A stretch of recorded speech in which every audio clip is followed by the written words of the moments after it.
So we do this thing called CQ, which is like seeking you, and it's like, I'm looking for someone to talk to, come find me.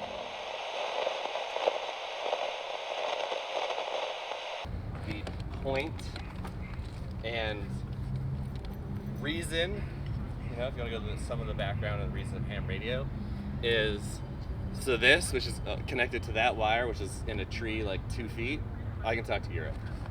That's it. No infrastructure, no, there's some education requirement, but otherwise, like, it's completely just you set up and you can talk across the world, right? So that's part of some of the questions I'm sure you'll be asking me later, is like why ham radio is still super important, is because it requires zero infrastructure to get an extremely long distances. So I got into radio when I was 13 years old. I was really wanted to be an airline pilot, and I wanted to learn all the stuff, and radio was one of them.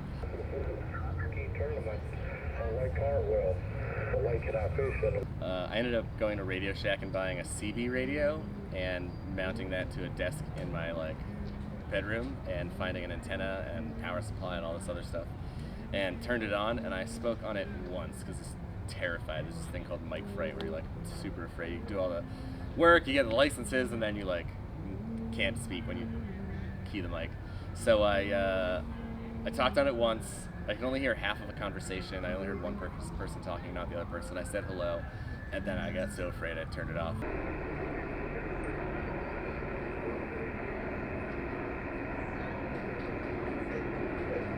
Fast forward, go get a new job, and in class with one of my buddies for the new job, I find out he's a ham radio operator. His dad is a ham radio operator, and he encourages me to study and go through all this stuff so that we can so that I can become a ham radio operator. And started a little bit, again, just didn't follow through, got busy with work, with life, whatever else. Yeah, once again, they've got somebody tuning up here. But thanks for that information, Charlie. So I decided, hey, now's a great time.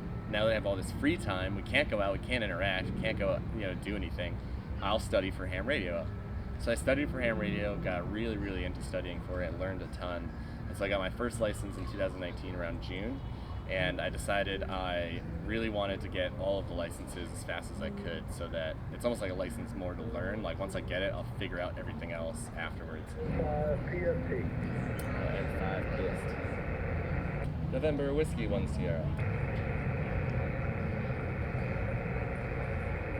Kilo Ocean 4 Radio Whiskey Victor. Good afternoon from N5 PST, welcome in the state of Louisiana. So I do what I can, but what that's turned me into is a program called Parks on the Air, which is a ham radio, I say scheme, but not in a negative sense. It's just a method of using your radio and getting outside and exploring the outdoors. So you bring your radio, this setup, just like I have now, maybe a longer wire, and you go to a national or state park and you can make contacts, and it's part of those you log them, and you get a little certificate at the end that says, congratulations, you've successfully activated this park. No worries, we found you. Yeah. Yeah, I met these fellas, and then we built some camaraderie by bushwhacking through the woods. Nice. Yeah.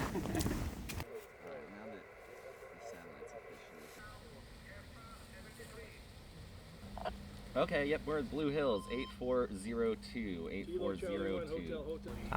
All we're doing is exchanging call signs. So my call sign is Kilo Bravo 1, Tango Oscar Yankee.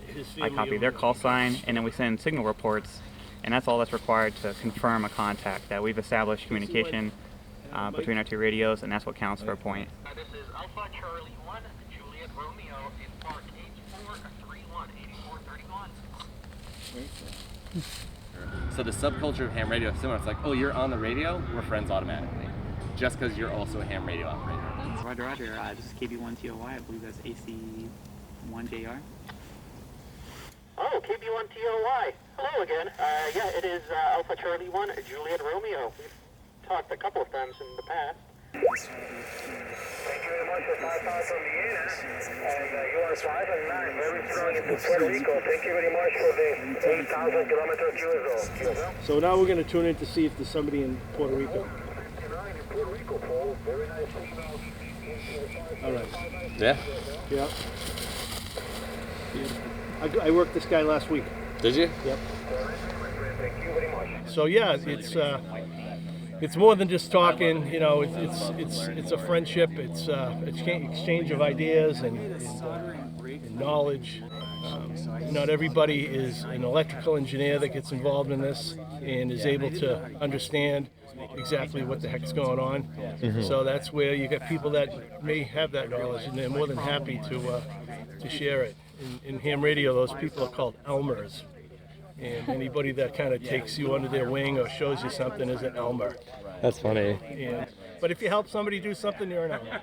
Fingers crossed. Well, I mean, I got something already, so yeah, I will see you up there soon. KB1TOY. Yeah. K7. We got the Yagi and whatever else. Quite a range of personalities. This, you know, I think if you were to ask every ham radio operator, why did you get your ticket? That's what it's a nickname for the license. You'll hear a different answer from everybody. Oh, I just want to talk to my friends. My wife is also a ham, and we use it to communicate. I like the technology. I want to try to develop different things and have fun tinkering around the workshop. There's so many different things that you can do with it. To put it in perspective, as a young person in growing up and in school, there's like the weird kids, and you don't hang around with those guys, right? Because they're weird. But in ham radio, the weird people are included. You don't exclude anybody. Yeah, I love that. If one of the weird guys showed up right now, just behave. That's all. That's all we're asking. Just be civil, and you can be as weird as you want. You may learn something from them. So, And then I would take the tower and then I would get what the tower's worth is. I would probably just set up and when I would sell it, tell them what I get for it. And they agreed to that, so. Oh, there is something on top of